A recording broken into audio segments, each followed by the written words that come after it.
1917 நைட்ஸ்பிரிட்ஜில் நடந்த கொள்ளை பிரிட்டனின் மிகப்பெரிய திருட்டுகளில் ஒன்றாக மாறியது. வலேரியோ விச்சி என்ற மாஸ்டர் மைண்ட் ஒரு மரியாதைக்குரிய வியாபாரி போல் நடித்தான். அவன் சட்டபூர்வமாக பாதுகாப்பு பெட்டகங்களை வாடகைக்கு எடுத்தான். பல மாதங்கள் திட்டமிட்ட பிறகு அவர்கள் தாக்குதல் நடத்தினர். அவர்கள் சுவர்களில் சுரங்கம் தோண்டி மற்ற பெட்டகங்களுக்குள் நுழைந்தார்கள். அலாரங்களை முடக்கினர். 120 பெட்டகங்களை உடைத்தார்கள். 60 மில்லியன் பவுண்ட் மதிப்புள்ள பணம், தங்கம், நகைகளை திருடினர். முழுவார இறுதியிலும் யாருக்கும் தெரியவில்லை. திங்கள் காலையில் வாடிக்கையாளர்கள் வந்தபோதுதான் போலீசுக்கு தெரிந்தது. ஆனால் விச்சி ஒரு பெரிய தவறு செய்தான்.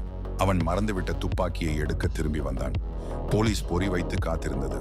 அவன் நேராக அவர்கள் கைகளில் சிக்கினான்.